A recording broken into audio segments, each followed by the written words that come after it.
Good evening.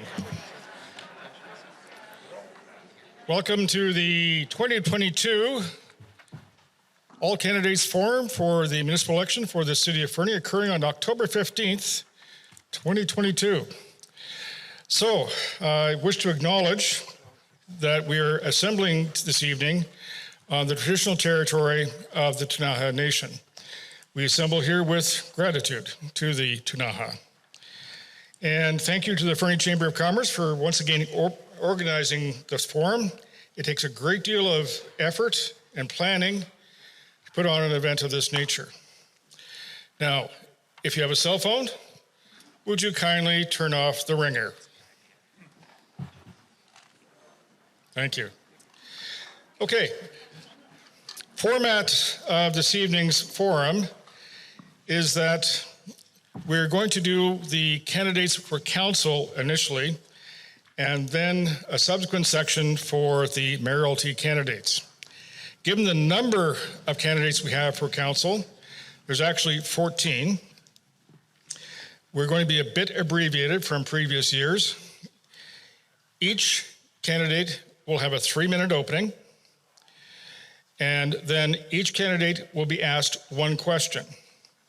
The order of speaking has been drawn in random, and the questions have been drawn in a random order. However, each of the candidates knows which question they're going to be asked. They will have 2 minutes to answer a question, and 15 seconds before that 2 minutes elapse, we're going to have a ding, I understand, from the timing table. Thank you. And then after 2 minutes, we'll have a double ding. Great. Now, as well, each candidate has one pink rebuttal card, or if they want to respond to a particular question, they can use that card only once. More than one candidate can use their card in relation to a specific question if they choose. They will have 30 seconds to weigh in. They may rebut, they may simply answer the question in any way they choose. After we're concluded with the council candidates, we'll move on to mayoralty candidates. Each candidate will have a 5-minute opening, drawn in random order, and then questions will be from the floor. But they're in writing, they'll be collected by the chamber, and then handed up to be asked. If a question is appropriately directed to only one candidate, the other candidate will have 1 minute to respond to any question, 2 minutes for response on the main question. Now, each candidate will be given a 3-minute closing for the mayoralty candidates. And all going well, we expect to conclude at 9 p.m. sharp. So, without further ado, we're going to have the openings from the council candidates. And Mr. Jesse Mould is drawn number 1. Thank you, Glenn.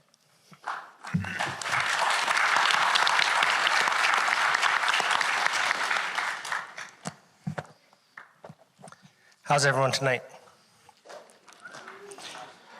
For those of you who don't know me, I'm Jesse Mould. I grew up here. I went to school at Max Turk, go Tigers. I played in the river and I built forts where Canadian Tire is now. I went to Fernie Secondary School before it was 901. I loved it and I miss it. I left Fernie in 1999. I went to college, go Pronghorns. I paid my own way. My mom helped me a bit. I moved to London, Ontario, not England. I've seen some things and I learned a lot. Eventually I decided there was no place like home, and in 2007, I returned to Fernie. I got a good job, met a good woman who would eventually become my wife, and we had a child. Fernie was truly where I was supposed to be, and for the first time, I was happy again. Over the last 15 some odd years, a lot has changed, and I have changed. I now have 6 kids. A lot of people know that. A home and a wife. I've seen the changes in this town for the good and the bad. I've come to realize that everyone has a place, even Ingy.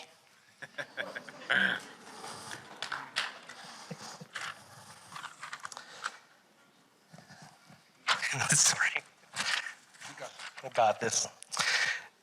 Everyone has a place and everyone has a voice that needs to be heard, and communication at the city level has failed us all. Our infrastructure is failing. I cite examples: the fire hall, the sewer, the snow removal. Our city is failing and falling apart. I think we can do better, and I'd like the chance to make it better.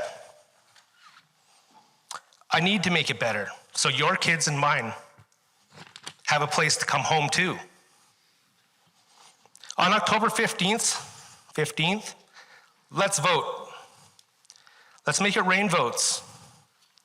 I'm Jesse Mould, and I'd like to be Fernie City Council.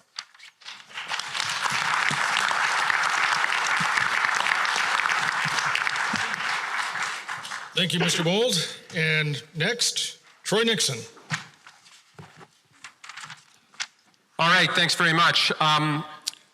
3 minutes is quick. I stood here 4 years ago and started my speech with a little story about the community of Sun Peaks and the success they had with grants. They had just received $7 million for a recreation center, and I said, the opportunity is there. We can do this too. Fast forward to today, I come before you again looking for your support and to tell you we did it. We did it despite spending the first 13 months searching for an all-star chief admin officer, which we found. We did it during a global pandemic when our staff was scattered as we were trying to keep everyone safe. We got our house in order. We found financial irregularities. We bared our belly for an organizational review, which showed where we were weak, but we got the grants. For the most part, they aren't sexy grants. They are foundational grants. Grant money that protects our community from climate change-induced flooding with a massive improvement to dike infrastructure. Grant money to help us evaluate how much drinking water we have in Ferry Creek. Grant money which will help improve the building permit application process, which we know needs review.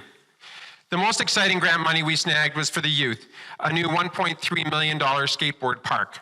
It's coming, and the kids that I substitute for at Fernie Secondary School are excited. It's going to be like Christmas when the park opens up. These grants are oversubscribed and underfunded as every community in British Columbia and Canada is fighting for them. This council supported our staff and was able to get $14 million worth of funding for our community. $14 million of investment into this community that would otherwise have gone elsewhere. Hello, my name is Troy Nixon, and I have had the privilege of serving this community for the last 4 years. I've attended reconciliation walks, I participated in Remembrance Day ceremonies, pride celebrations, I've read thousands of pages of documents, I've attended council meetings, budget meetings, CAO interviews, and have tried to learn as much as I can about local government. I hustled with Team Fernie at UBCM in Vancouver and Whistler, meeting with ministers and staff and discussing the challenges ahead. I think about this job every single day. When I turn on the tap, when I flush the toilet, when I see a pothole. The job is all-consuming, and I give kudos to all of these people here tonight who want to be part of local government and making their community a better place. My wife of 28 years, she's not 28. My wife of 28 years, although she looks like it.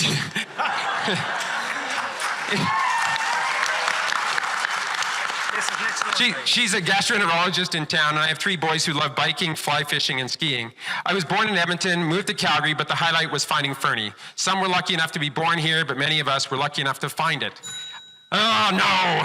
I can tell you the tasks ahead are daunting. Tune into the Climate Change Channel, also known as the Weather Network. It is sounding an alarm every day.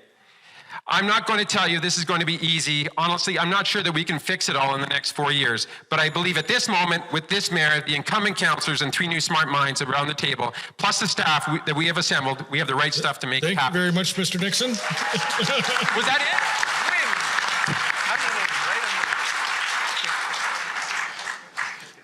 There was more.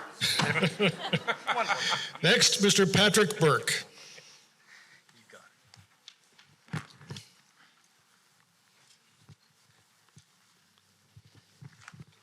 Hello, my name is Patrick Burke. I've served on council before, but let me tell you a little bit about myself and what I would bring to council again. I grew up in northwestern Ontario. My parents were in tourism and in the Dryden area. I went to Dryden High School, and we moved out west, out to Fernie in 1988. We started our small bed and breakfast business and operated for 32 years. My previous experience, I worked underground mining, I worked in engineering in mining, and I've worked in tourism for many, many years in computers consulting. In my active part in the community, I've been an active contributor to and founding member of the Fernie Arts Co-op, the founding member of the Fernie Nordic Society, worked to save the Elk Valley and South Country Healthcare Coalition so that we have a hospital today. Founding member of the Fernie Arts and Theatre Ensemble, worked with the Fernie Heritage Cemetery Restoration Society, mapping the cemetery since 2006, where now we have a pretty good idea of where everyone is in the Heritage Cemetery. I've been a member of the Elks, which basically helped a lot of the younger people in Fernie. Served on City Council from 2005 to 2008. In that time, I worked to save the Fernie Derrick, advocated for windrow snow removal for seniors, advocated for a large free store at the Fernie transfer station, which I see everyone there, and initiated the idea of the Fernie Nordic Centre and many other issues of the day. I feel Fernie has some crossroad issues right now. We have in business, we have a shortage of labor, and we have huge problems with affordable housing. I really believe that there's solutions out there. I would like to encourage people to maybe try and make a small suite, rental suite in their house, and if on council would do everything we can to clear the way for people to do that in an affordable, non-intrusive non-city intrusive fashion. I think that can solve some of our problems. Everyone's talking about affordable housing, but we've sort of got hit with an avalanche from the pipeline people of about 600 people that came in and decided they needed affordable housing too, which of course was really, really tough on our community. Well, if elected, I promise to listen, come up with creative solutions, cost-effective solutions, and of all, I will respect every one of you. Thank you. Thank you, Mr. Burke. And next, Mr. Spencer Goff. Hello, my name is Spencer Goff, and I am currently one of the coaches for Elk Valley Gymnastics Club. Like many people who have made their home in Fernie, I grew up coming to Fernie every weekend to ski at Snow Valley, as it was called then. Growing up and spending weekends and Christmases here showed me the value in a close and amazing community. Many of my earliest memories are of Fernie. From the ski hill, the bowling alley, to Toonie Tuesdays at the theater, Fernie was always a happy and safe place for families. I love that sense of togetherness and the way that the small town always seemed to pull together, support, and listen. After moving here permanently from living abroad with my partner, it was an easy choice in our minds of where we wanted to live and raise our family, Fernie. Running for city council is something I've had in the back of my mind from a young age. It's a pretty intimidating and daunting process, but I'm very excited. I'm new to politics, but I understand the responsibilities of running a city council and want to be a part of supporting this vibrant, engaged community and to continue to help keep our small town charm. In addition, I want to foster an environment where young people can afford to thrive in their chosen career path. As a counselor, I will be someone that is here to listen. I want to engage in as many people in the community as possible to understand what their expectations are for the city council, because at the end of the day, council works for the citizens of Fernie. We, as representative of the community, are here for you and need to listen to your concerns and not just the echo chamber we create around us. It is imperative that the city continue to address major near-term issues Fernie is facing. These include the big one, sewage treatment plant upgrades, affordable housing, promoting small businesses by streamlined approval, permits, and licensing, fresh water supply, and the upkeep and repair of our streets. These issues will not wait, and we as a city can no longer kick the can further down the road and only offer Band-Aid solutions. If elected, I will help with the optimization of city works and help our staff succeed. This includes making sure staff have all the tools needed, not only to work efficiently, but to ensure we're focused on what brings the most benefit to this town. Fernie offers so many amazing things, from the mountains to rivers to hiking and biking trails. We are blessed with tremendous natural beauty like no other place on earth. As the cost of living continues to rise, we need to set Fernie on a path where our citizens, both full and part-time, can not only afford to live, but grow and prosper as a community. Our young people need to see that Fernie is a place that allows them to work, live, and thrive. I'm Spencer Goff, and I hope that I have your support in the coming election, and I look forward to serving you, the community.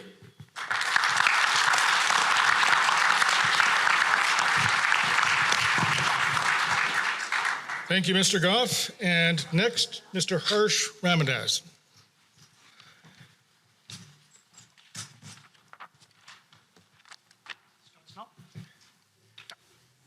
Hi, I'm Harsh Ramdas, and I'm excited to be running for the Fernie City Council. Thank you for coming this evening. I've been lucky to live in this spectacular town with my wife and daughter since 2010. I'm a mechanical engineer with an MBA from UBC. My master's has an emphasis in finance. I work at Tech at our Floating River operations, where my day job is improving productivity and business performance at one of Tech's largest mining sites. The next 4 years are exciting but challenging times. Our town is expected to grow, and the infrastructure has to not only keep up to future demands, but also has to remain resilient to various risks, including climate change.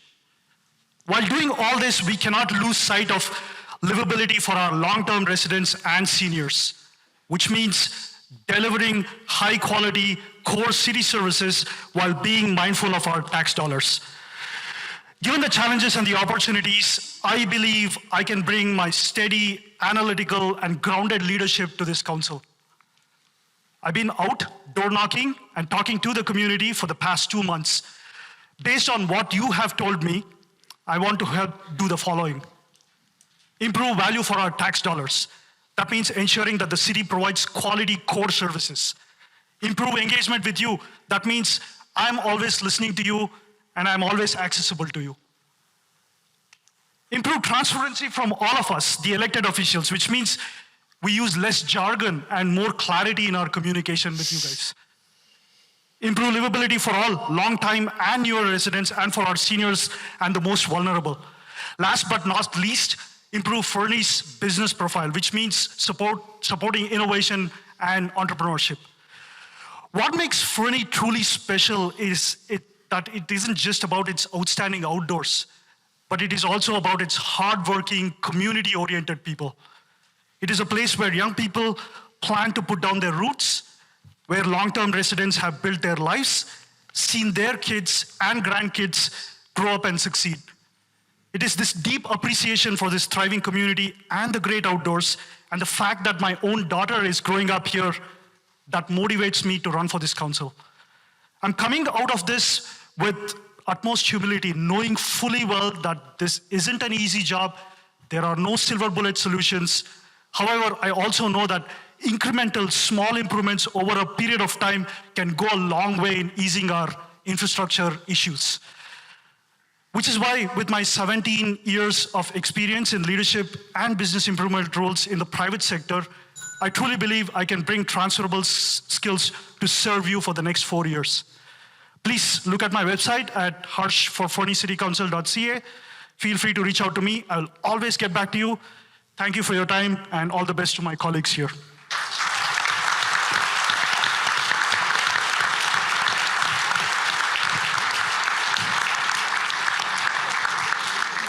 Thank you, Mr. Ramadas. Next, Mr. Kyle Hamilton. Good evening, everyone. My name is Kyle Hamilton. I'm a father, a business owner, and an incumbent councillor. When I ran 4 years ago, it was on a platform of making tough decisions and making the decisions that are going to set this community up for success 10, 20, 30 years from now. even if it means an unpopular one today. I'm running again on the exact same platform. We've got a lot of issues that this community is facing, and I feel like over the last 4 years, we've done a lot of the foundational work in order to set this next council up to succeed. I look forward to the opportunity to working for you as a councillor for the next 4 years, so please remember October 15th to vote Kyle Hamilton.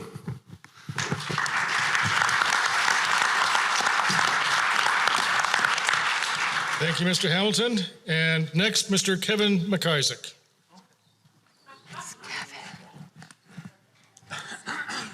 You're welcome to go, April. Sure? I was ready. Hello. I'm Kevin McIsaac. I just want you to know I'm going to try to keep this short because last time I accidentally made a joke and people laughed and I lost 15 seconds of time, which they wouldn't give me back. So I'm purposely a little short tonight. I will not be quite as brief as Kyle. Thank you all for coming tonight. My name is Kevin McIsaac. I am currently on council. If you don't know me from council, you might know me from my monthly technology column in the Fernie Fix, or perhaps from one of the various organizations in town. My background is in systems analysis and computer programming, which makes me simultaneously a big picture guy and a tiny detail guy, much to the consternation of my wife. But these skills have served me well on council. My wife and I have lived here for almost 25 years now. And over that 25 years, I've been volunteered and been involved with many different organizations. Some examples, I built and hosted the Rod and Gun Club's first website, did tech support for years for the library, was on the Arts Council board for years, built and supported the website for the Elk Valley Suicide Task Force, and did the website for the Fernie Faces exposition at the museum, where I was also the voice of Tom Uphill. I also do a bit of organizing. I've organized the Taste of Fernie and the Fernie Barbecue Challenge and the Canadian National Fly Fishing Championships here and the Wapiti Music Festival. And I've served 2 terms on council, one back in 2008 and the most recent one. I like to do things. It seems like I just like to talk about them, but I prefer to do stuff. I tell you all of this because the most important thing to know about me is that I came here tonight without a political agenda. I came here with a community agenda. I love Fernie. I love living here. I love the people and the amazing work that all of you do. And my commitment to you, if you re-elect me to council, is to continue to put our community first. I'd like to thank all of my fellow candidates for putting their hands up. I wish you all the very best in this election. I can tell you the last 4 years have been somewhat unusual. They've been tumultuous and challenging, but also rewarding. I still feel like a lot has been accomplished and more is underway. I should have listened to my wife and she said, print it bigger. There are challenges ahead with housing and childcare and sewage and many others, but when I see the engagement in this room and the willingness of these candidates to put their shoulders to the wheel to move our community forward, I am confident in the next 4 years.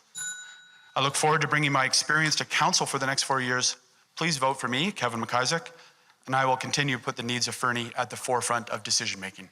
Thank you.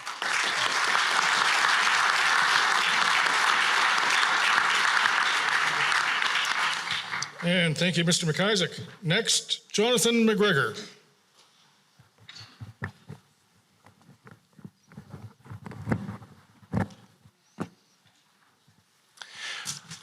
Hello, and thank everybody for coming out tonight. And we've got 12 or I guess 14 great candidates here, so I think we're all pretty lucky to live in this community. And I want to thank Michael Bronowski and the rest of the city staff who've done a great job over the last 4 years. I know it's been a challenging 4 years, and I think we're all glad to put it behind us. And my value in running as a candidate for council is that I've run a service organization for 20 years, and I've learned a few things. One of the biggest ones is empathy. I've learned how you have to basically take the other position and see things from other people's eyes. And I know I'm not the smartest one in the room, and probably I see a lot of smarter people than me out there, but I know the biggest way to come to a good solution is to engage people and actually bring those ideas forward. And I know another thing my wife tells me all the time is that I'm not always right, And I'm okay with that, but I think if you can learn a bit of empathy and see what other people are seeing, you can usually find the right solution. Another important thing I'd like to talk about is feedback. Feedback's a tough one. I know a lot of people right now are afraid of feedback, and I can say for sure that when you have when you do a good job, probably 10% of people will tell you you did a great job. When you do a bad job, 70% of people will tell you that you did a bad job.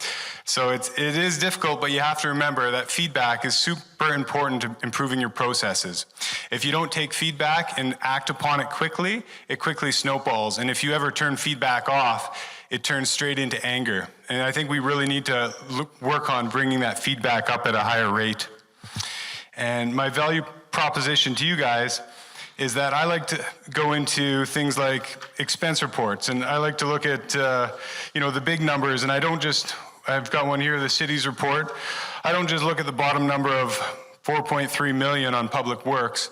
What I like to do is figure out how we got to 4.3 million. How do we grind that down, and how do we get value out of our tax dollars? I've got a lot of ideas on that, and simple things like cross-training of staff. It means that you don't have to send as many people for a small job. There's a lot of things we can do to change our procedures to make sure that we actually are getting our value. The other thing about me is I'm a bottoms-up guy. I would love to see a community that pushes the decisions for neighborhoods down to local levels and start building community associations.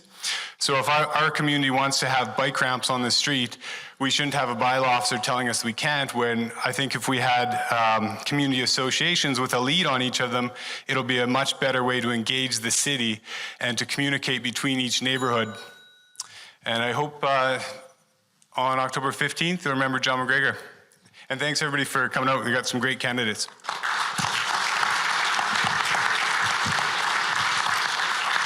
Thank you, Mr. McGregor. And next, April Montague.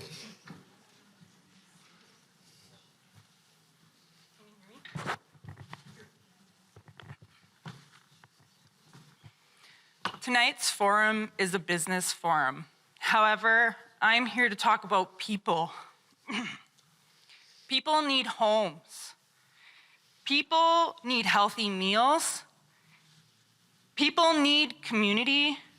And without that, there are no profits. Homes are not a luxury. Homes are a necessity. It's where we raise our kids. It's where our teenagers start to grow. It's where we gather, celebrate, and mourn. Homes are capsules of time and growth.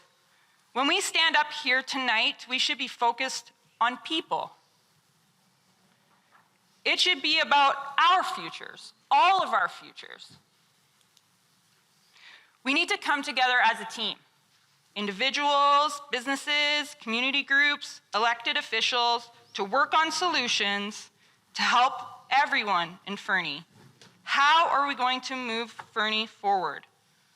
What does Fernie look like in 10, 20, 50, 100 years? Is Fernie sustainable? Is Fernie inclusive? These are the questions all of us as individuals should be asking ourselves when we go to the polls. If elected to council, my focus will be advocating for sustainable housing, infrastructure, and environmental initiatives from a different lens, one that benefits all residents and protects our children's futures here. I want to make sure we are asking the right questions for Fernie's future. Thank you.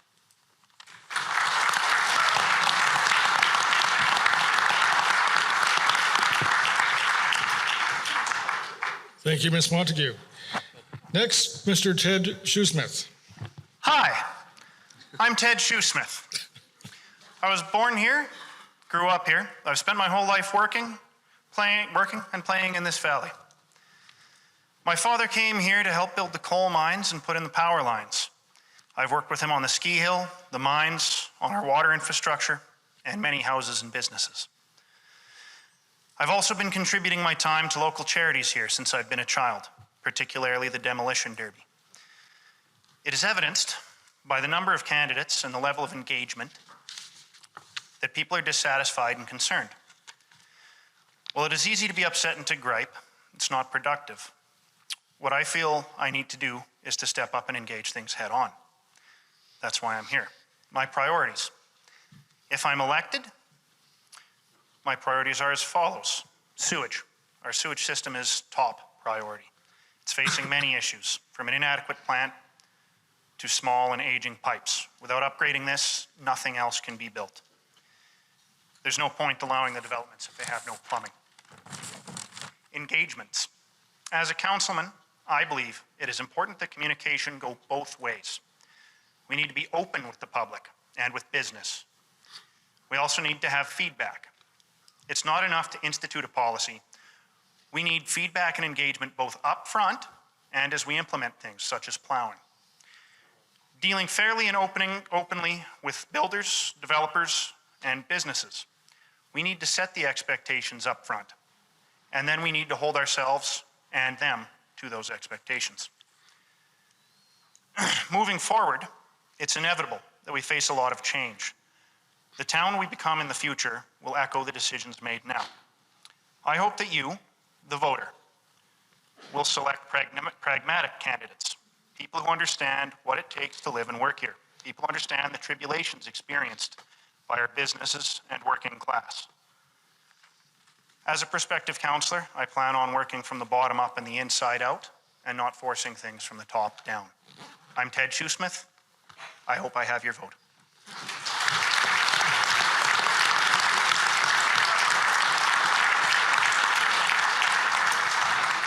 Thank you, Mr. Schufus. And Mr. Bob Langfeld.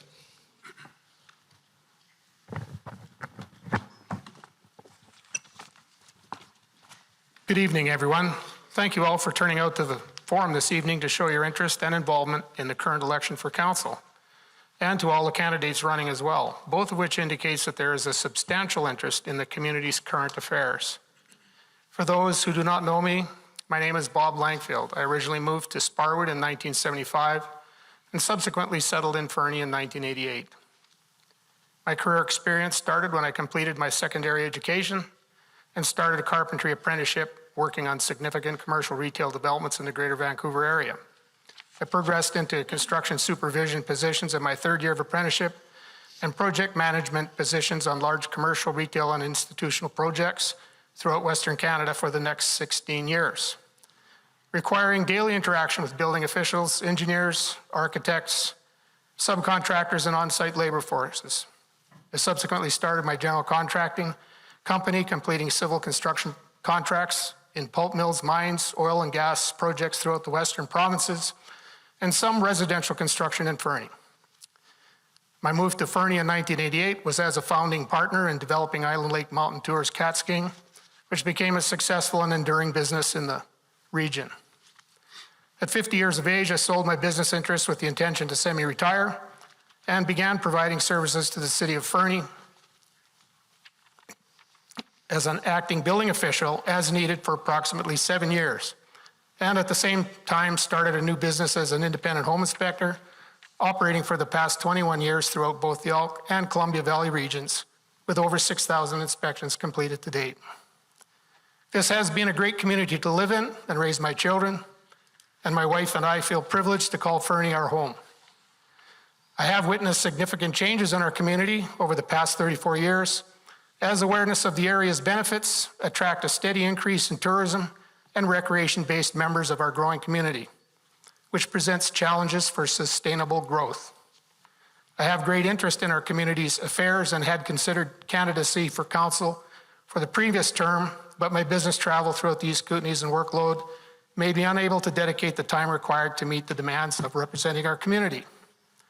Now at 71 years of age, I have decided to reduce my workload in my current business and can now set aside the time needed to offer my 50+ years of fast-track, on-time and on-budget business and management experience and personal interaction with thousands of clients to benefit our community with the many opportunities and challenges which need to be dealt with now and in the coming years. Thank you all for attending this evening, and it would be my privilege to represent you on council for the next 4 years.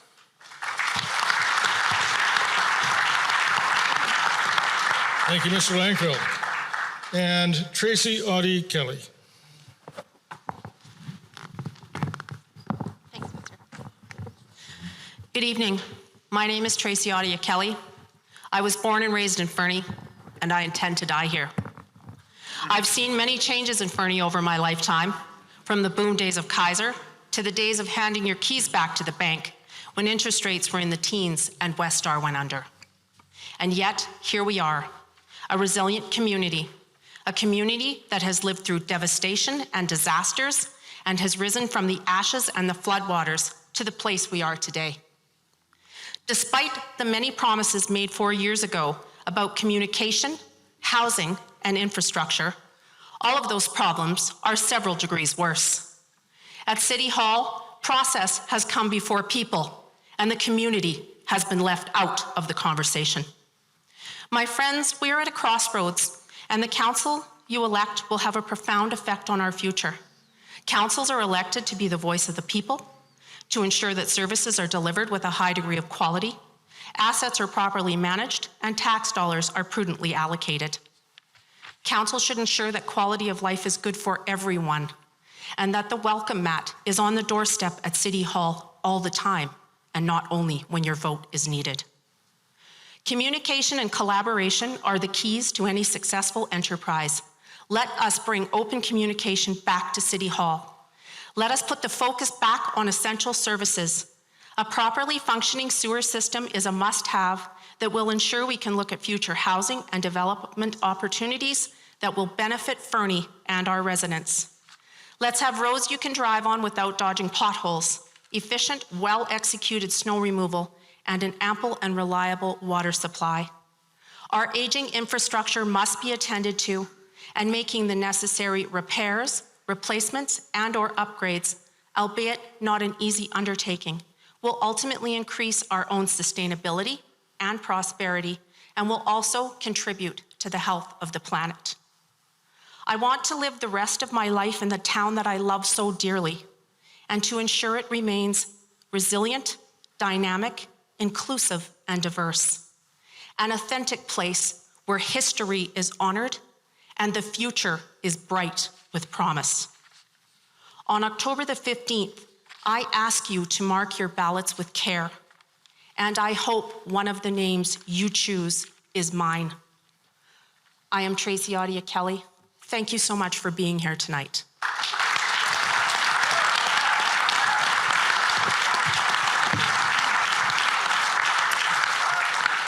Thank you, Ms. Audie Kelly.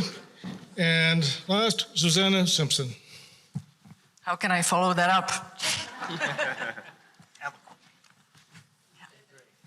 Thank you, Mr. Chair.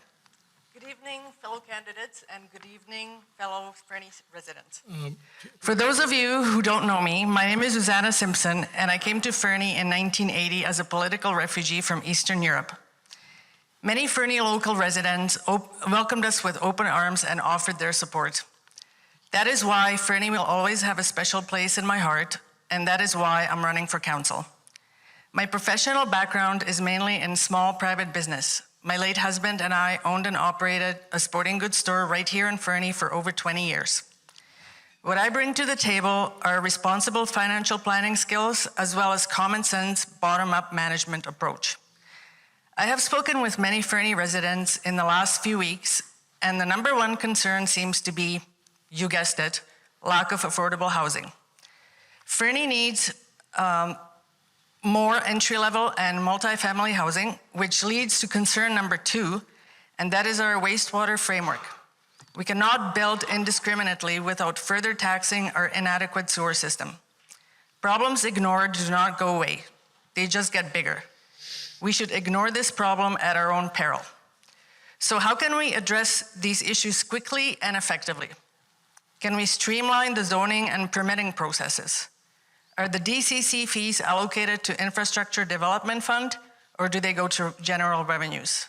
Can we use monies from our contingency fund? How much money is in our contingency fund? Can the city apply for provincial grants specifically designated to our critical infrastructure development? I have more questions than answers, but one thing I know for sure: we cannot continue to raise property taxes 5% every single year. Another major concern I often hear about is communication, or the lack thereof, between the City Hall and we the people. Every single taxpayer should have a seat at the table and be heard. That's how we move forward. That's how democracy works. When I get elected, hint, hint, my pledge is to hold our municipal government accountable and to communicate openly and freely with all my constituents. So please vote Susanna Simpson. Thank you. Thanks for coming. Thank you very much, Ms. Simpson. Now, that was 13 candidates. We actually have 14 candidates for council running. Mr. Blaine Fabi is running as well, and he sends his regrets. He apparently returned from Australia a few days ago and is ill, and he wisely chose to stay at home. In any event, that concludes the openings from each of the council candidates. We're now moving on to the question section. So we're going to start with Mr. Kyle Hamilton, who has question number 1, which is, on a scale of 1 to 10, with 10 being the highest, how high a priority is resolving Fernie's sewage treatment plant problems, and by what date would you anticipate a council you are on would have a solution at least underway? Mr. Hamilton. Thank you. It's obviously a very important issue. It impacts all different aspects of our community. To give it a number, I'd say it's a 10.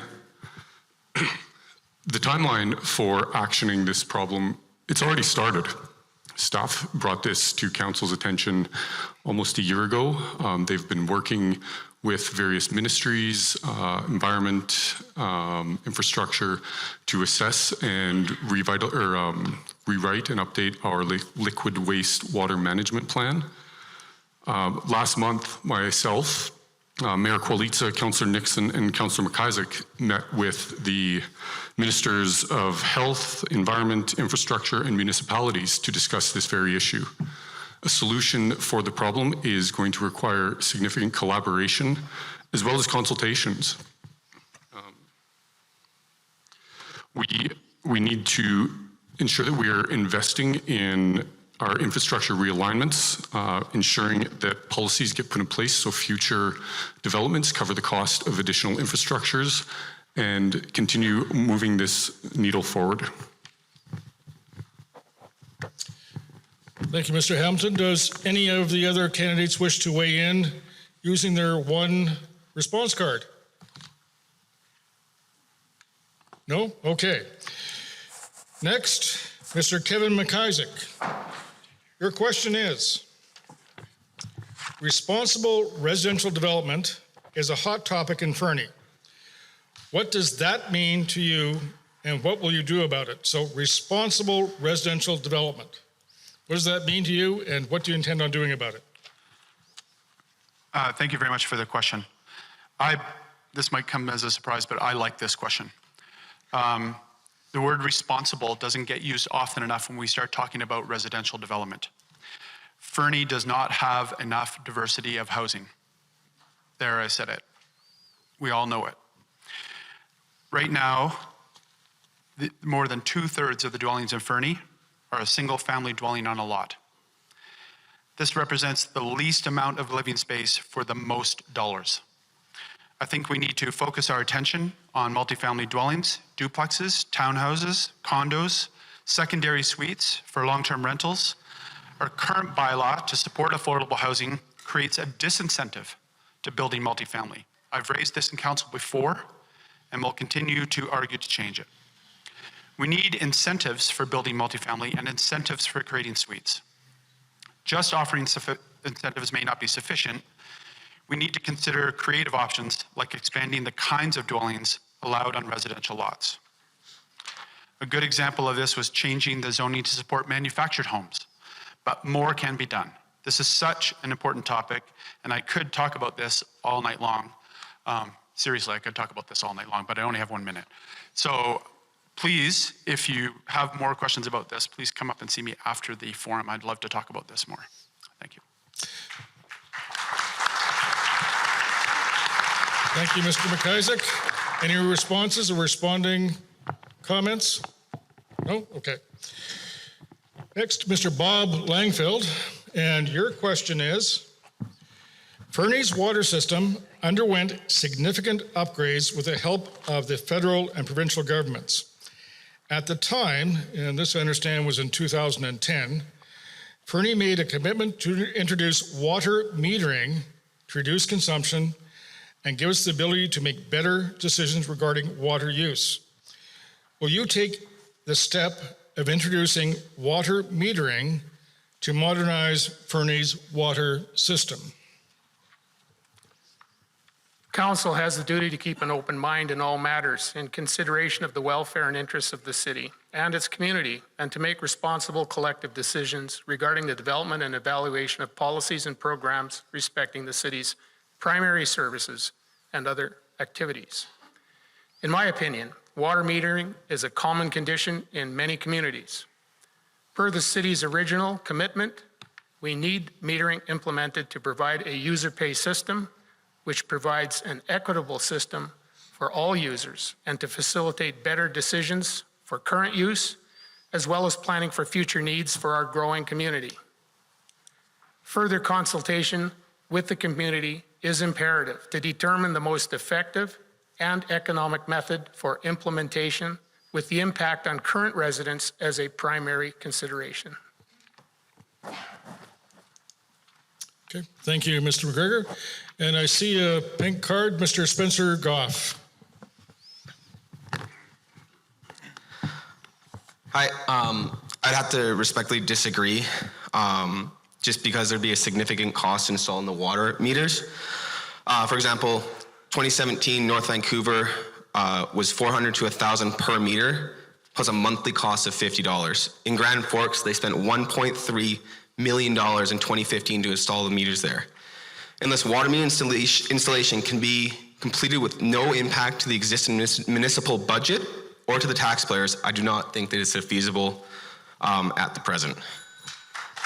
Thank you, Mr. Goff. Anyone else?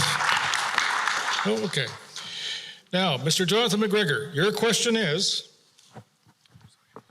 how do you plan to balance the needs of tourists with the needs of Fernie residents? First of all, I would prioritize the needs of Fernie residents over that of tourists. Tourists who come to Fernie are already getting a great deal here. And balancing tourist needs, part of that is just keeping businesses open. You can't go out for a meal if you're on a vacation if the restaurants are all closed or if they're closed a couple days a week. So you really need to try to make sure that the businesses can stay open to serve tourists. As far as the short-term staffing for businesses so that they can meet the needs of tourists, we really need a two-prong approach. One, we need to find more short-term, temporary livable spaces. The RV park has 200 stalls. They're completely full. What we need is more accommodation like that. This year we lost, in my company, 3 people who couldn't afford to live in Fernie. I brought in my brother and we couldn't even find a RV stall for him. So we need to find a way to have staffing be able to actually live in town again. But it needs to be a two-prong approach, short and long. The short one, we need to find more vacant land where we can have ways so people can stay here again and actually staff the businesses that try to serve the tourists. Because I think tourists have a pretty good value coming to Fernie. And that's, thank you. Thank you very much, Mr. Greer.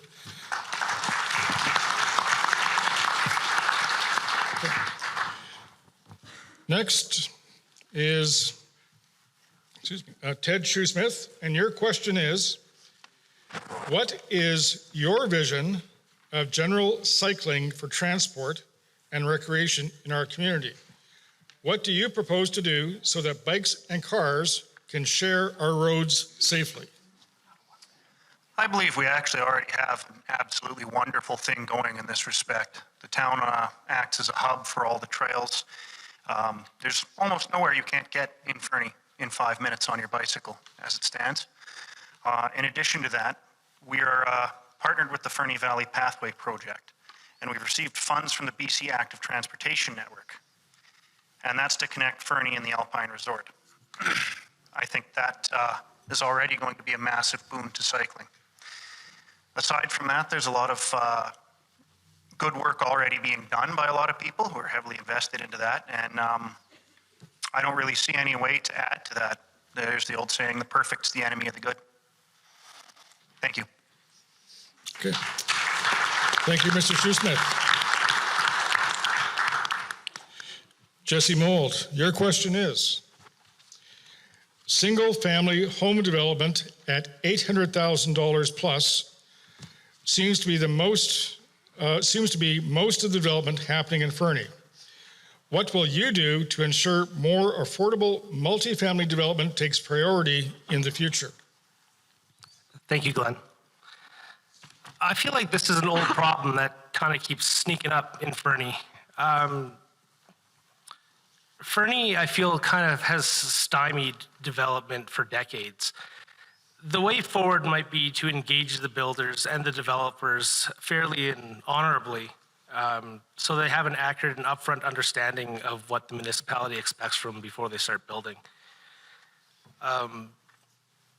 As a council member, I would need to collaborate with builders and developers and ensure innovative and effective solutions that are brought forth to the city.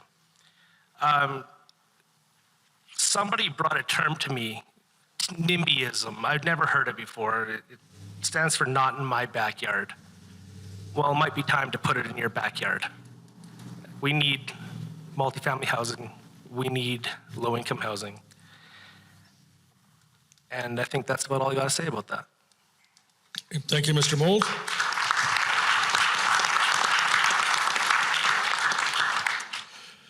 Troy Nixon, your question.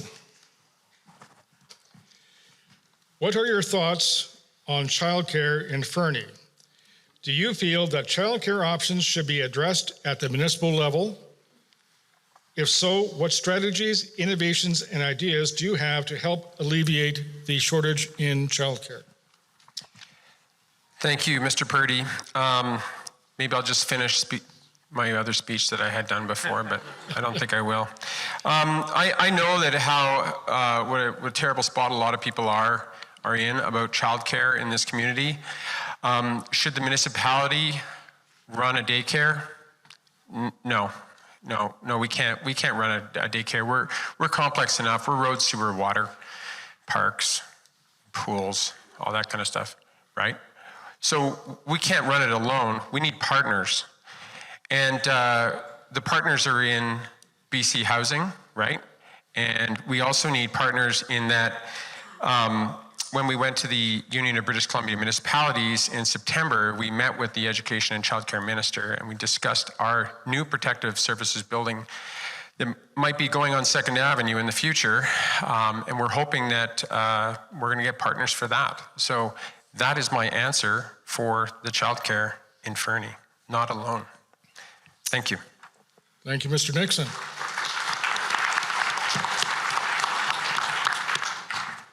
Next, Harsh Ramadas. Your question is, the Chamber of Commerce is the voice of business in the community. How seriously will you address their platform, and what issue, if any, would you tackle first? Completely agree with what the Chamber of Commerce has put out there. Definitely very common sense solutions there. Pretty much everything that my colleagues have spoken here has shown up on the Chamber of Commerce plan there. The first thing that I would tackle, just like everything else, is going to be around wastewater. I think that's one thing that is going to be a big ticket item for us as a community, and getting essentially how I see about that is there are things that are in our control as a city, right? I mean, there's a lot of jurisdictions at play here. The province has a role to play, other bodies as well. What I would be focusing on is what are the tactical things that we in the city can be doing, like right here, right now, in the next couple months, couple years into the term, and get it solved. I know the chamber has several other points there, but for me, wastewater is going to be our single biggest, all hands on deck kind of an issue for the council. Okay, thank you, Mr. Ramirez. Any responses? No? Okay. And next, Mr. Patrick Burke. Your question is, ineffective communication appears to be one of the top issues facing the city. What is the number one thing you would want the next mayor or council to do to improve on communication?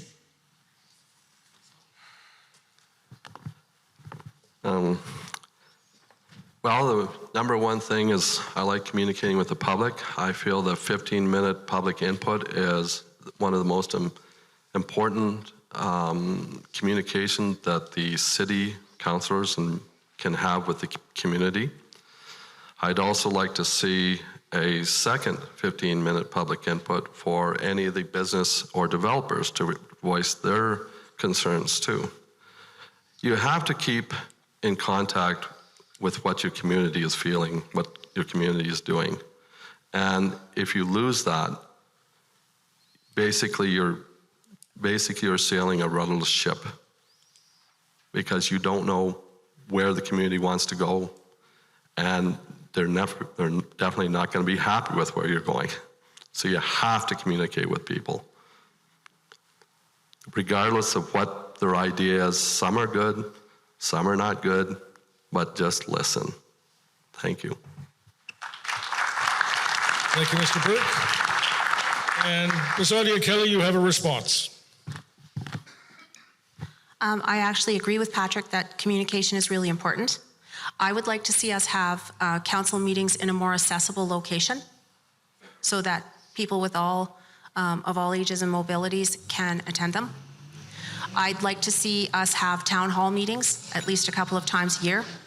And I'd like to see some kind of a more interactive way to communicate with the city, like an app or a phone, a recorded phone where you could call in with issues and that gets translated into messages going to the right departments. And my time's up. Okay, thank you. Mr. Ramirez. Just adding to what Tracy is saying, I think communication is coming up over and over again. Let's talk Fernie.com. I think we'll have to rethink how effective that tool of communication is. Nowadays, people are on Facebook and other social media platforms. So I would keep it as simple as possible. Go back to basics when it comes to communication. Thank you. Mr. McGregor. I would love to see the city really work on developing the community associations. If you have the community leads meeting with their communities, that would be a much faster way of communicating with the city. Instead of communicating with 5,000 people, they're bringing that information down and up, and there are points on it. Okay, thank you, Mr. McGregor. Okay, Ms. Simpson, your question is, if you are elected and a pandemic like COVID-19 was to reoccur in the future, would you support or oppose mandatory vaccination for City of Fernie employees, contractors, and council members, and why? That was a random draw on that question. You have no voice.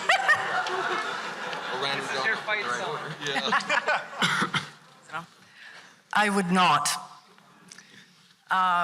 Because based on the last pandemic's response, I think the Ministry of Health and the Interior Health rushed things a little bit too fast.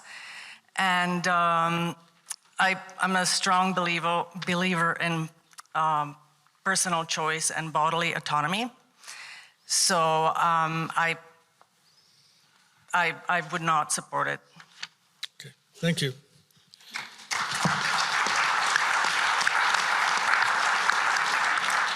And Ms. Audia Kelly, your question is, the city is commonly criticized for issues with building and development. with perceived long lead times for permits, which some say have caused Fernie to lose new business, and some allege that it's cost citizens thousands of dollars on projects, and fostered a fractious relationship with the building community. What would you do to address this? Sorry. I was actually expecting the previous question. I think that we can learn from other municipalities. We don't really need to reinvent the wheel. I understand that in Fernie, we maybe get involved in the building process to an uncommon degree. And I think we should maybe look at what other municipalities are doing. We should be seeking to see if our department is properly resourced. Is there a way we can streamline procedures? Cranbrook, for example, has a development guide that's readily available. So I think we could make a lot of improvements in how we do that and make sure that we're supporting the staff and that the staff has the right tools. Thank you.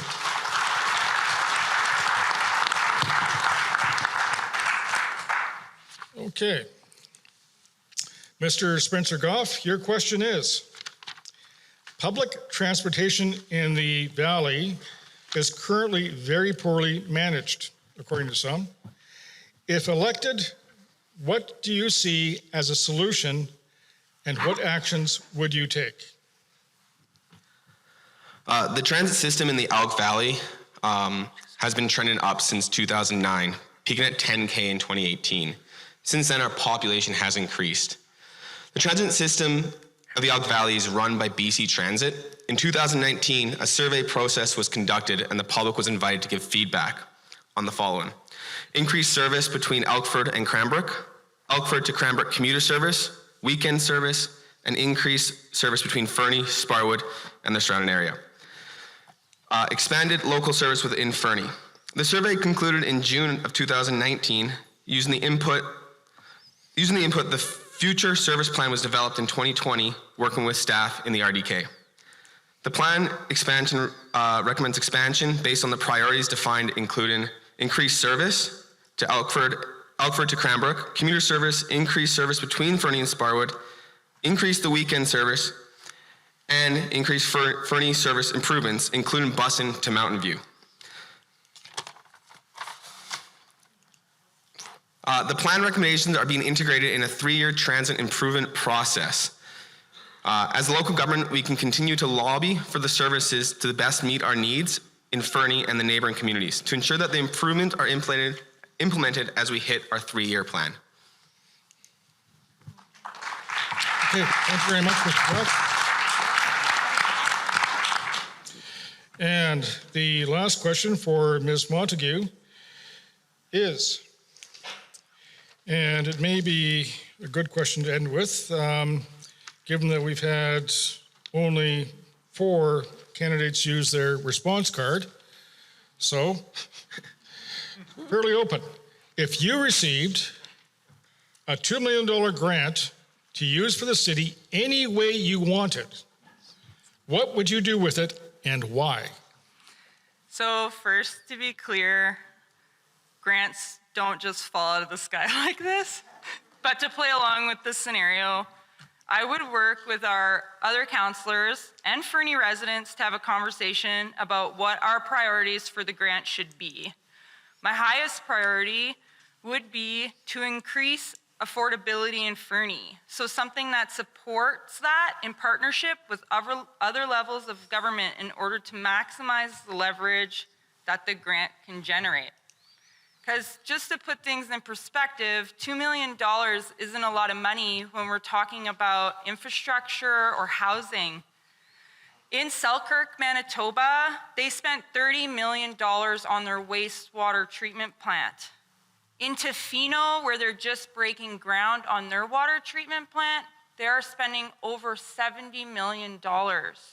So $2 million isn't a lot of money, really. And I just wanted you all to have that perspective tonight.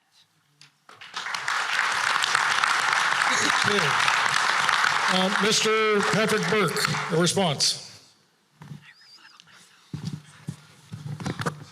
what I would do is I would take that $2 million and I would create 80 grants to people that want to create a affordable housing suite and help them do it as much as possible. If you could get 80 places for people to live that is affordable in town extra, I think that would be a big benefit to the community.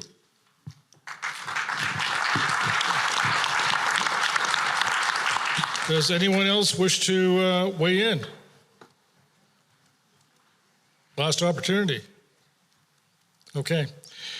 Thank you so much. That concludes the council candidate portion of this evening's forum. And thank you to all of the council candidates for running. It takes time, it takes money, and if you're elected, it's more time, less money. Good luck.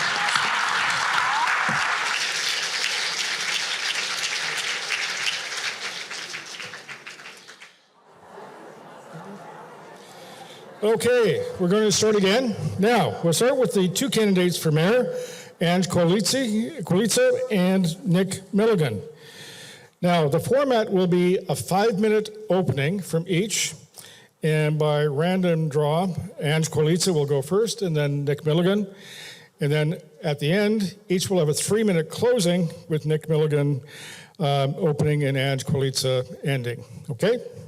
Now, when we get to the questions, these questions have been submitted from the floor.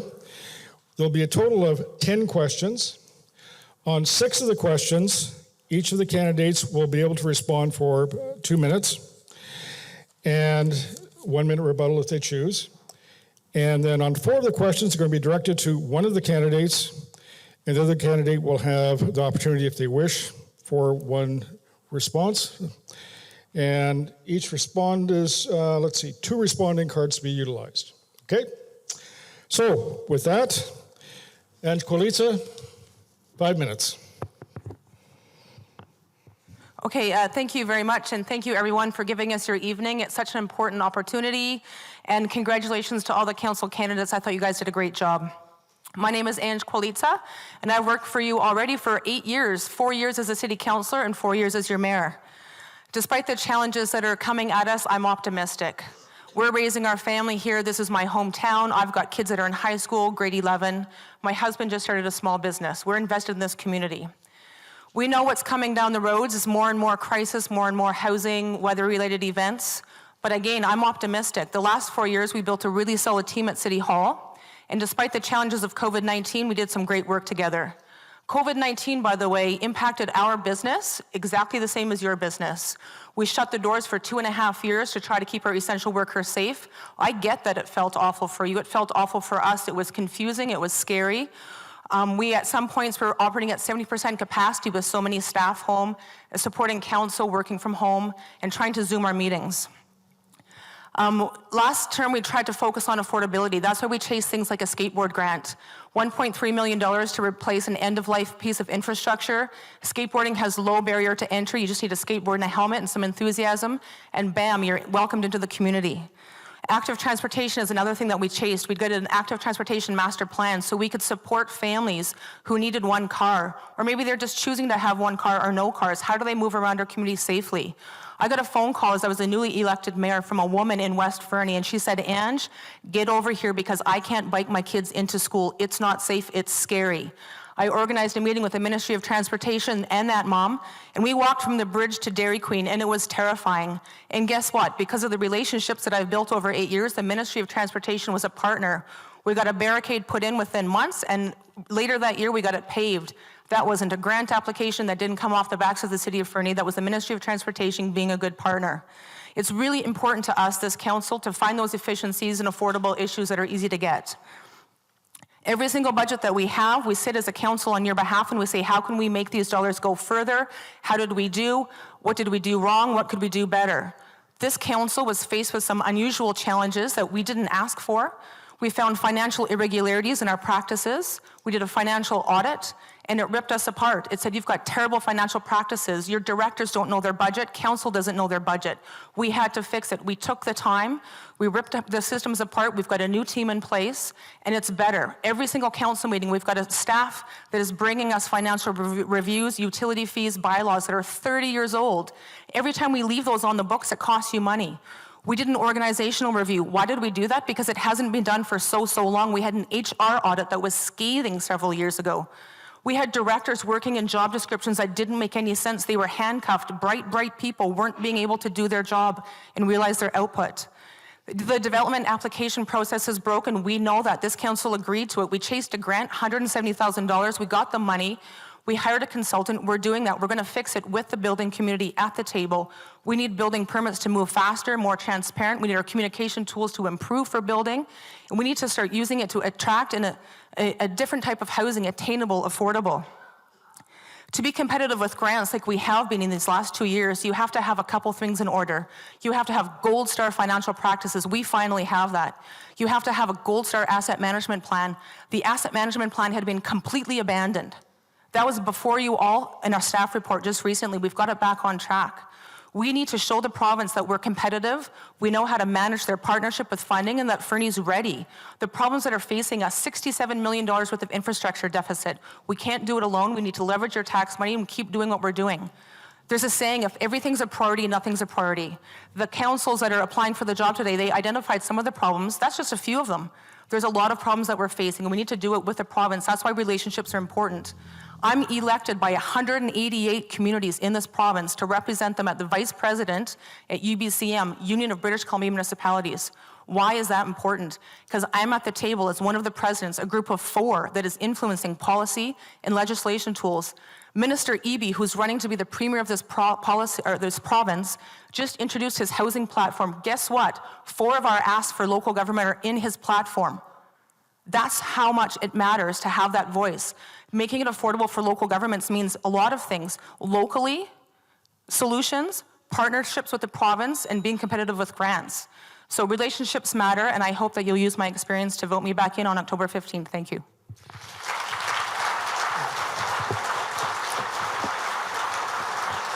Thank you very much, Ms. Kulica. And Nick Milligan, 5 minutes.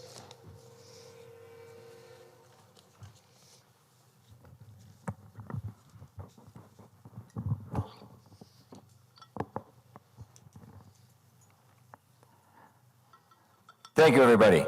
My name is Nick Milligan, and I'm running to be the next mayor of Fernie. I'm running to put Fernie first. My family came here from Scotland in 1970. I raised my own kids here, and this is where I belong. For more than half my years, 25 years in mining, I worked as the manager of social responsibility, ensuring that the communities were well served by the company. I've worked with municipalities around the region, the city of Fernie, the district of Sparwood and Elkford, the RDEK, and I've worked with Indigenous governments across Western Canada. Pardon me. I understand how municipal government works. I'm here to offer my time and experience to work on your behalf and solve the many challenges we have. And we've heard what those challenges are this evening from our council members. Chiefly, communication. If my experience has taught me anything, the key to success is through open and honest communication that builds trust and collaboration. Amongst the things I'll do, I'll reinstate those committees of council with public participation. I'll keep the public input period at the start of council meetings where it's meaningful. I'll hold twice yearly town hall meetings so the community can meet to discuss issues with council. Together, we can mobilize the intelligence and creativity of this community in a unified version of what Fernie can become. Every decision we make should include a test. Is it fair? Is it for the best, in the best interest of the community? If we agree on a shared premise that we all want what is best for Fernie, then we can disagree on how we get there, but we'll all know that our goals are aligned in the end. You can't lead if you can't listen. We need to understand the struggle presented by the risk presented by a struggling infrastructure. It has to be prioritized. Upgrades to our wastewater system are key and will source federal and provincial grants to ensure that that work doesn't fall squarely on the shoulders of taxpayers. Snow removal requires a closer look. It has to serve residents and businesses alike. Development should occur at a rate that the city can absorb and, perhaps more importantly, maintain additions to our sewer, water, and road systems. There is a housing crisis in Fernie. A multi-stakeholder housing committee is essential to dealing with this complex issue. A table of local partners to help form a complete and inclusive plan. The primary issue for Fernie is to support the introduction of housing at every level of our economy. The suite of possible partnerships is extensive. The city has tools at its disposal.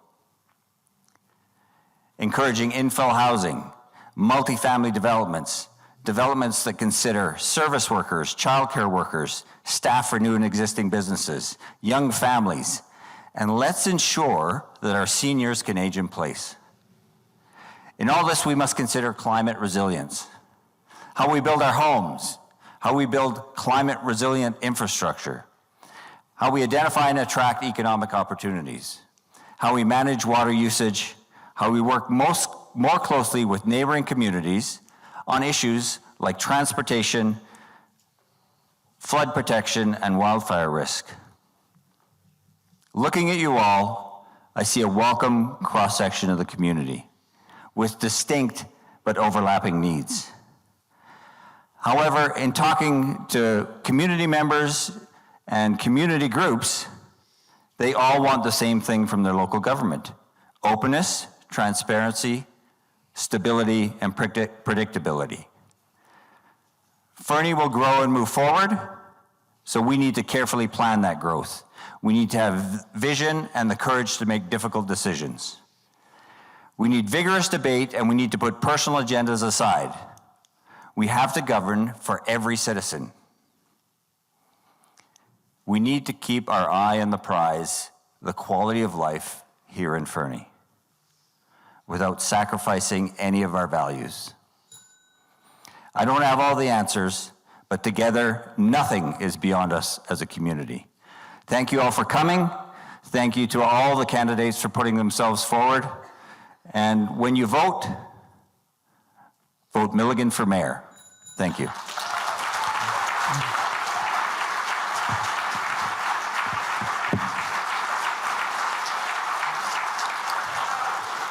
Thank you, Mr. Milligan. Now, first question is going to be directed to both candidates, and it's quite wide open. So the question is, Fernie is a great place to live. The population may double in the next 5 to 10 years. How should we plan for this growth, particularly given the limited land base for development within the city of Fernie? Mr. Milligan, 2 minutes. Thank you, Mr. Purdy. That's a great question. I think, as I've touched on it already, we have to very carefully manage our growth in this community. We've already got a wastewater system that is on the verge of collapse. So as we add new housing, our growth has to carefully consider the inclusion of all that additional infrastructure.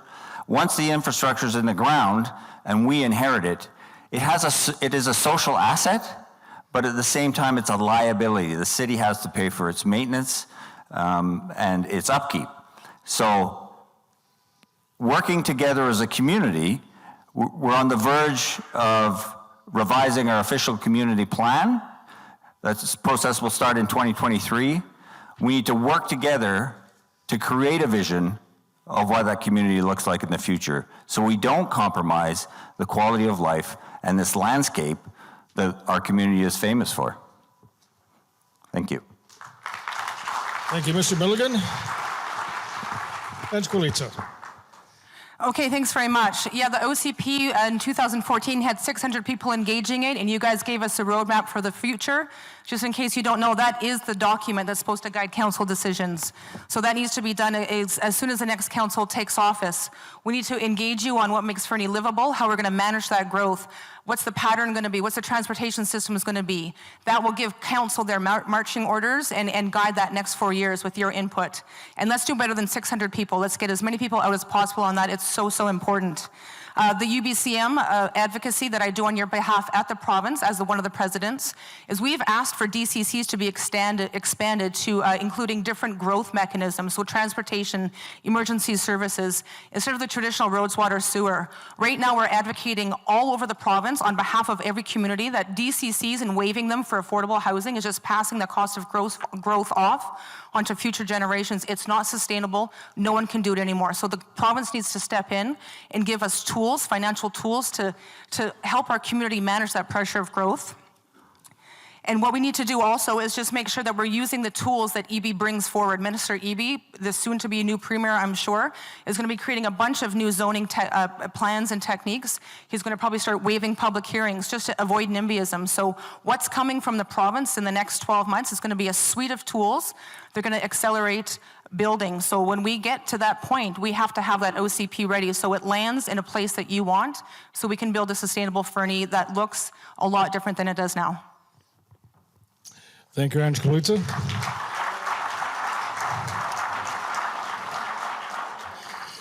Okay, now, this question is going to be directed to Nick Milligan.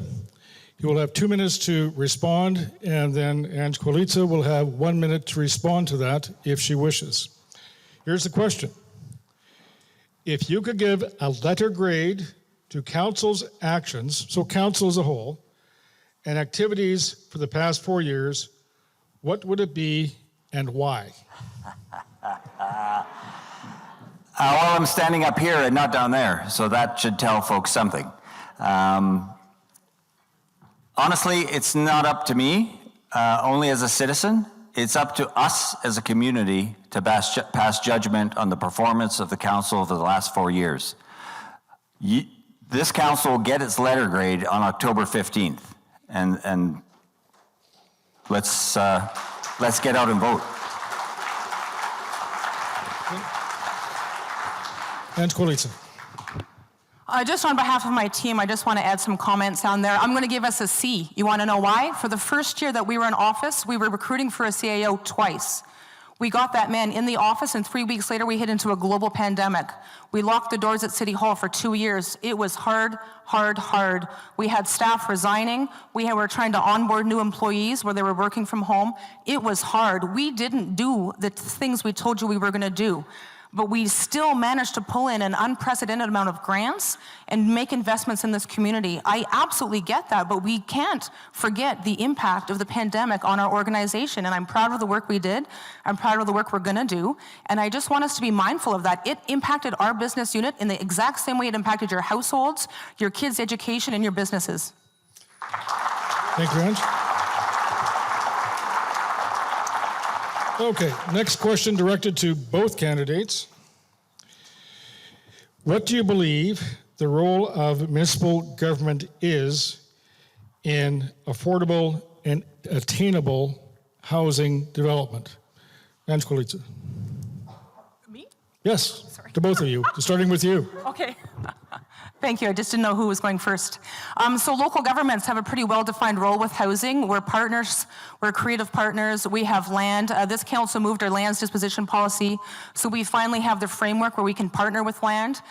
Build a table. We've got an affordable housing reserve that we created. We have money in the bank to hire a consultant.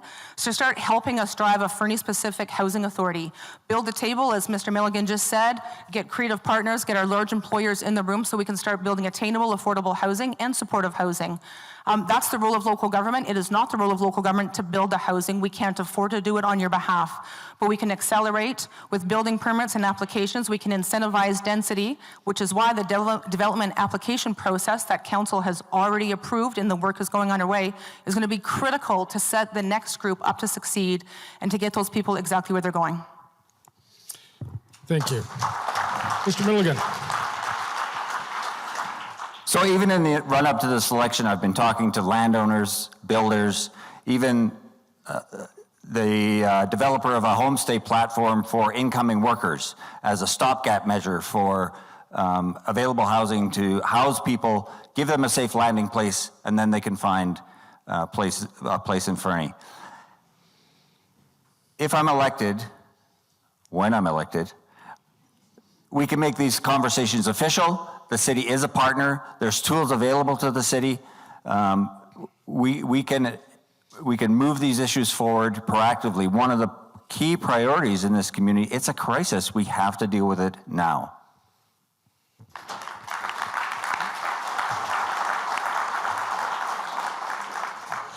Okay, on the same line of thought, responsible development is a hot topic in Fernie.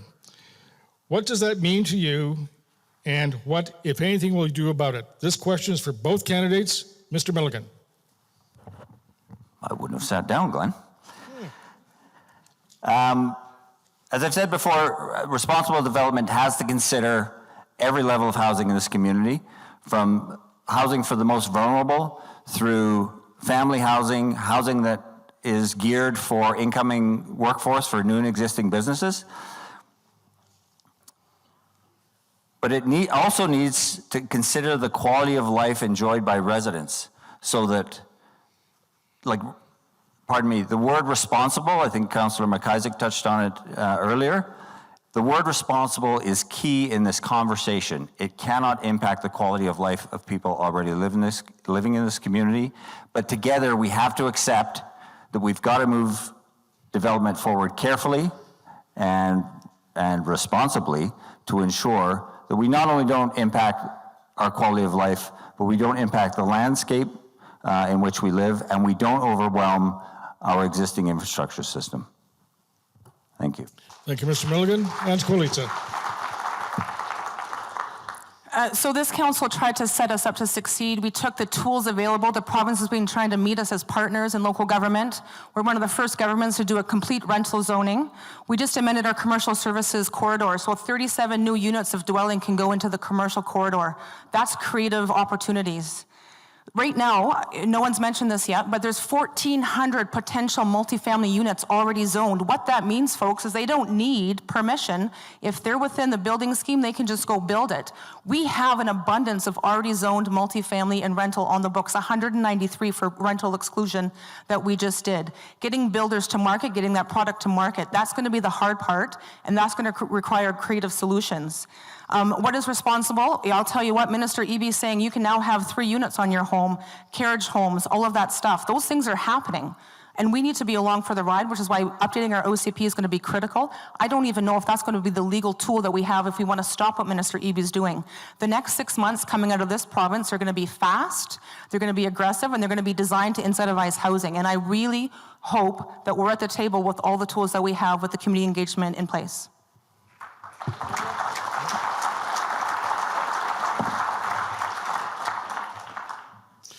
Okay, thank you. Now, question for Ange Kolita. And Mr. Milligan will have 1 minute to respond if he so chooses. How will you engage the Fernie residents in the decision-making process and ranking of projects if necessary? So I'm not entirely sure what that means, but I'm going to talk about our asset management investment plan that was done by engineers that are qualified to strategically prioritize where our money needs to go. If we're talking about community projects that add value, that are fun, absolutely, we absolutely need to do that. We have $700,000 a year that we put into community groups to add value as a community economic driver. Some communities, what they're doing now is saying $700,000. What do you want to do with that money that adds value? Or we're going to do a .Democracy, walk around this community center and say the Trails Alliance needs money, the Child Care Society needs money. How can we better spend that $700,000 a year to add value to community groups that are maybe up and coming? But in terms of hard assets, The real responsible thing to do is for council, who are not experts, to trust our municipal engineers and those reports that are being done. Look at those priority projects. That's exactly how we did the dike. So those three components of the dike that we fixed, Maiden Lake Dike, Annex, and James White, we didn't say those were the highest priority needs. We looked at a priority sheet to get those things going. So I think there's two different ways to answer this question. Community value added, for sure. Let's engage the community. I'd love to do that. I brought this forward. But hard assets, I think we need to rely on engineer reports. Thank you. Mr. Milligan, would you like to use one of your responses? Thank you. Okay. Well, from my experience, there's a number of ways to effectively engage the community and engage them in conversation, and my preference has always been face-to-face, whether it's open house or focus groups, or have people in a room where they're encouraged and supported to speak freely and provide ideas. I appreciate that doesn't work for everyone. We have other means of engaging the community and setting our priorities together. There are electronic means available, but ultimately what I'd like to see is for those of you who want to provide input, you have a venue to do that, and you feel heard, and that input is recorded. So thank you. Thank you, Mr. Milligan. Okay, next question is directed to Mr. Milligan. Sit on your feet. Now, how will you handle making tough decisions, you and council, or you and your council, that you know are unpopular with the majority of residents, but you and council believe are in the best interests of the community? Well, with most things, and certainly my personal history in the mining industry, the key to bringing people along in terms of understanding process is communication, ensuring that people understand we are making this decision because it's in the best long-term interest of this community, and as such, it's in the best long-term interest of you as citizens, and ensuring that they understand that. It still may be unpopular, but as I said in my opening remarks, if we all agree that what we want is the best for Fernie, then every decision that council makes is aligned on that issue. We want the best for Fernie. We want the long-term longevity and livability of this community to continue. Thank you, Mr. Milligan.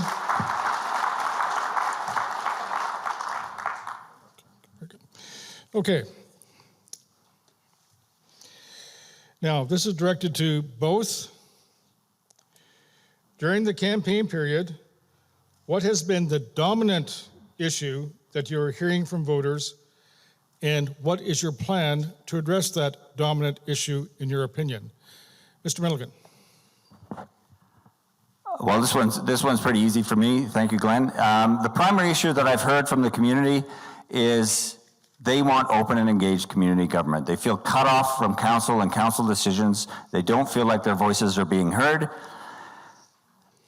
It's essentially the first plank of my platform. When I go out into the community, and I've spoken to countless people and every community group that will have me, that's what I hear back.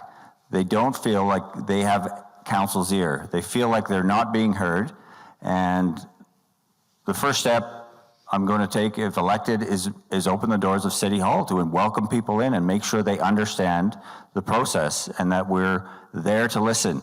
We're elected to serve the community, and I want people to know that, and I want people to appreciate that, and I want our entire council to remember that. Thanks. Thank you. And Skolita.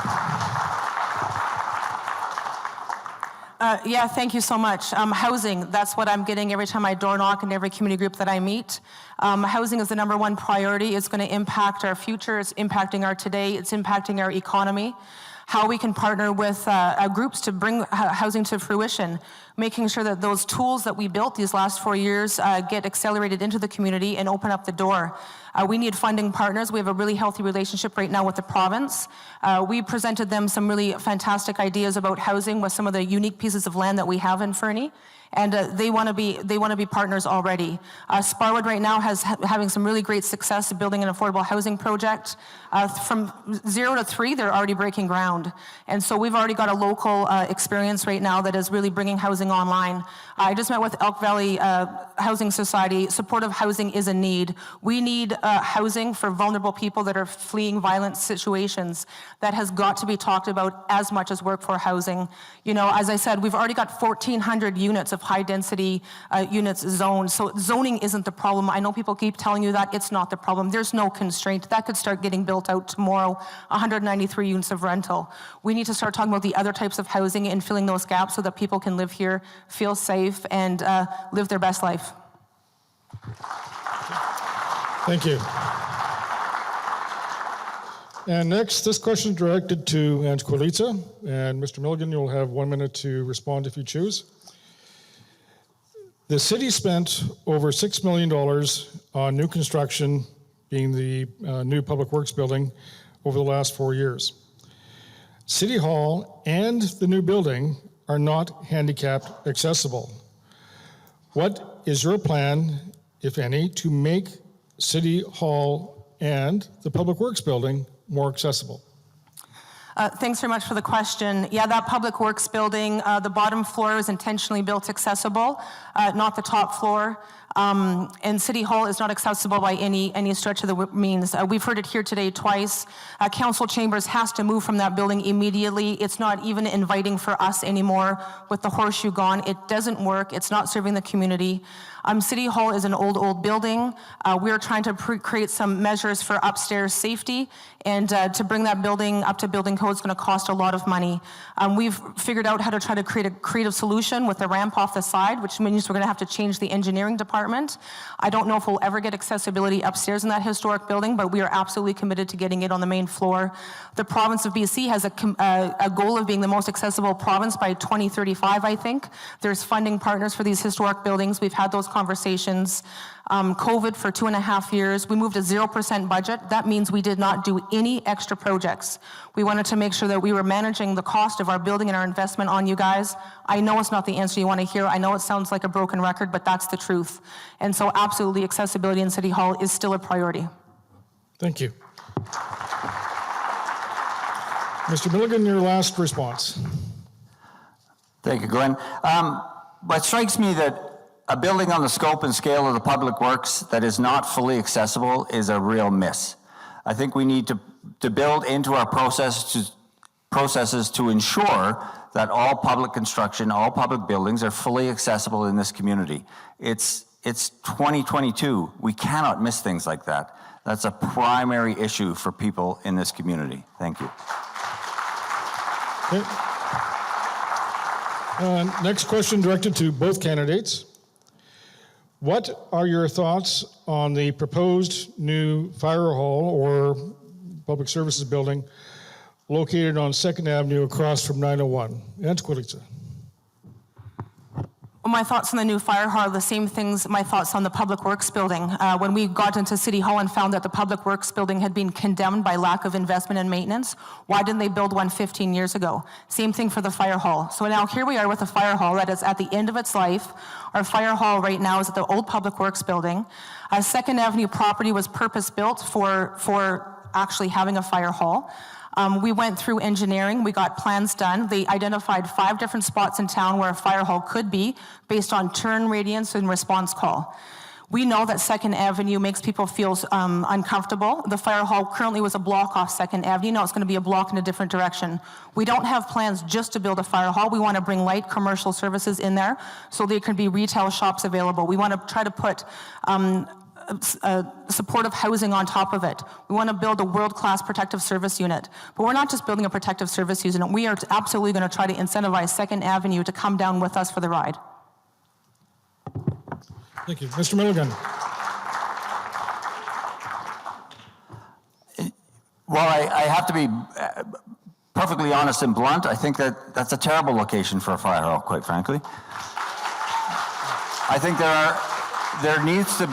we need to engage in another process to find exactly the right site for response times, for impact to residents in this community. It does not seem to make sense to me. I don't disagree that that's a great lot for affordable or mixed-use housing and retail. It extends 2nd Avenue in a great way across from 901. I think that's a perfect mix. It takes advantage of that downtown density. It moves 2nd Avenue along. I think that's an ideal location. There are other options. There have to be other options. I feel like that's a decision that needs to be revisited if we're going to move forward. Thank you. Okay, next question for both candidates. What is your plan for encouraging business growth, particularly given the lack of rental housing or affordable rental housing in Fernie? Mr. Milligan.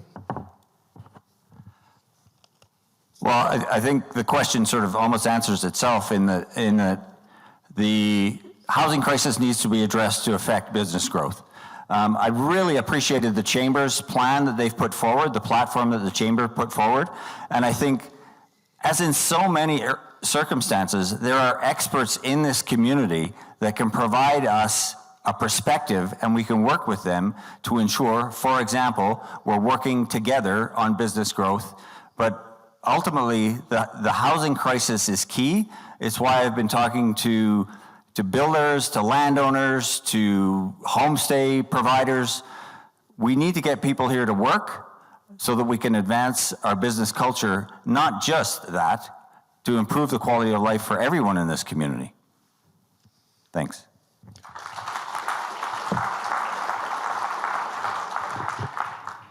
Okay, thanks very much. Encouraging business growth. You know, right now, our community has been acting as an RCR, staff accommodation, for years and years and years. Their business has grown. We've been providing them rental units. We've lost so many rental units to short-term rentals. What we're advocating for at the province level is to differentiate between short-term rentals if you're a commercial operator or a residential operator. So if I'm one person in my home, I should still be able to do a short-term rental. But if I'm operating like a hotel and I have 35 of these units across town that are taking up rental units, you have to have a different property class. We want to try to shift those units back into the rental market. We want to make sure that RCR and TAC are at the table trying to support their own workforce housing needs, so small businesses that are struggling to survive in Fernie get those units back. Right now, the development application process is going to improve applications and building permits. So if you're coming to our community and you need to renovate or a building permit, that's going to go a lot quicker in the next year. We're going to improve our communication tools. We are trying to do everything we can to attract it. I believe in Fernie for economic development. Our next step is to create a business continuity officer, that one person that follows that application through and is the conduit between the customer and 3 different departments at City Hall, engineering and planning. We really need to support those applications better so that you feel safer and our customer service improves, and that's going to get us where we need. Thank you, Mayor Kaluza. Okay, our last question of the evening, and given this is the Fernie Chamber of Commerce Forum, it might be appropriate. Now, the Chamber of Commerce has published a platform. How seriously will you address their platform if you believe that there's aspects that should be supported? And if so, which of their issues raised in their platform would you address first? Thanks very much. You know, one of the things that I like the most about this election is we're all honing in on the same issues. The platform that the Chamber released are the issues that we have also. 4 of the priorities that are in their plan are already in process right now. You know, one of the quickest and easiest pieces of this puzzle, or this platform that they released, is just get that informal community engagement. We need to get back together in an informal opportunity. I've talked about this with the Chamber before. again, this COVID event has really impacted our ability to have these big meetings with community groups and community leaders, executive directors of nonprofits. I mean, the Wapiti after party turned into a super spreader event. It's really been challenging for us to do those things. So this platform is absolutely bang on. It's our priority too, and we need to start moving through them so that we can support not just the business community, but the people that live here to create a more livable Fernie. So, I mean, there's nothing in their platform that we're already not talking about. Thank you, Angelita. Nick Milligan. As I've already said, I was really grateful to receive the Chamber's platform document.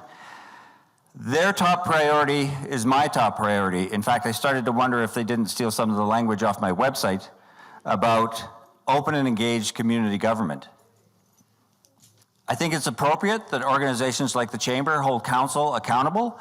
I think it's appropriate that you as citizens hold council accountable.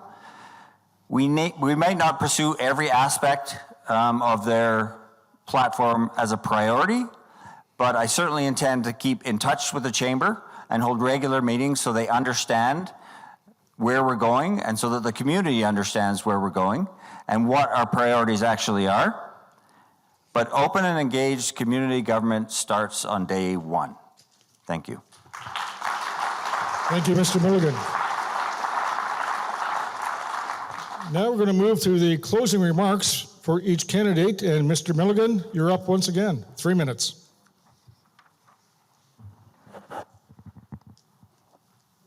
Thank you once again, everybody, for being here this evening. It's been a while since I've done this in front of a large crowd. I've really enjoyed this. I really appreciate your attendance. You're fully engaged in civic government, and I think that's a wonderful thing.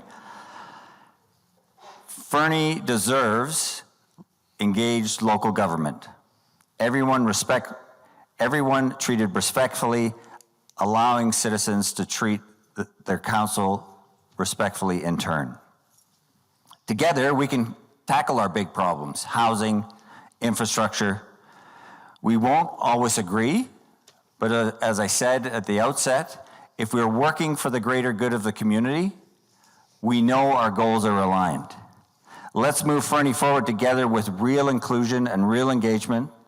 Let's get back to being that real town that cares about its citizens. So when you vote Milligan for mayor. Let's work together to put Fernie first. Thank you.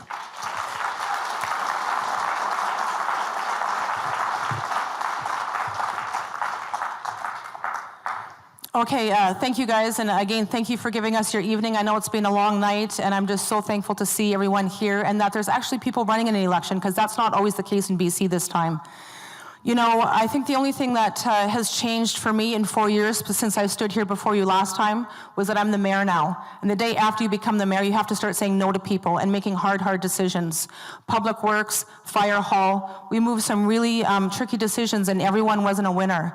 You know, you guys brought us the idea of 2nd Avenue closure during COVID for safety, for psychological safety.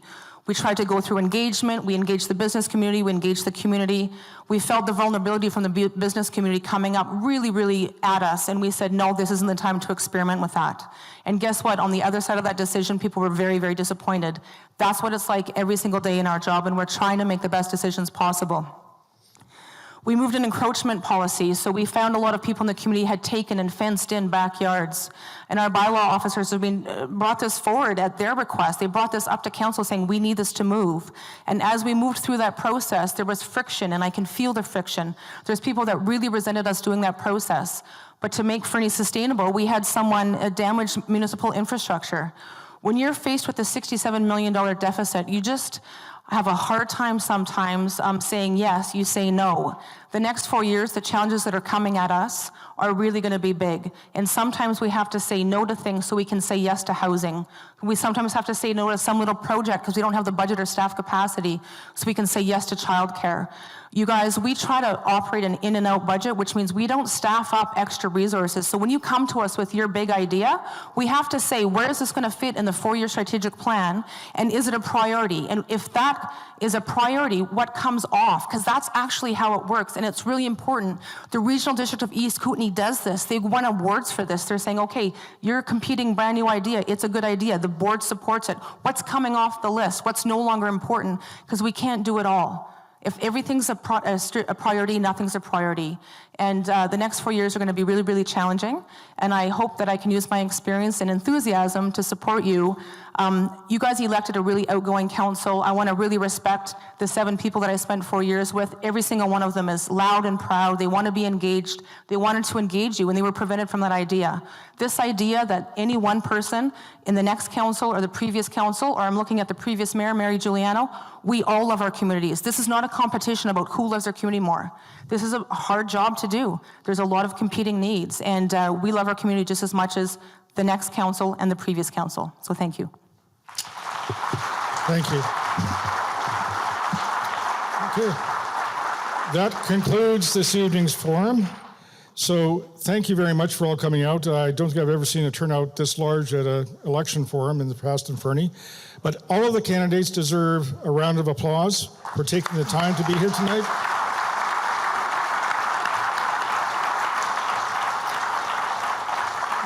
They're all offering to sacrifice 4 years of their life for the benefit of this community for very little positive feedback. They should be encouraged, thanked, gratified. Thank you. Good night.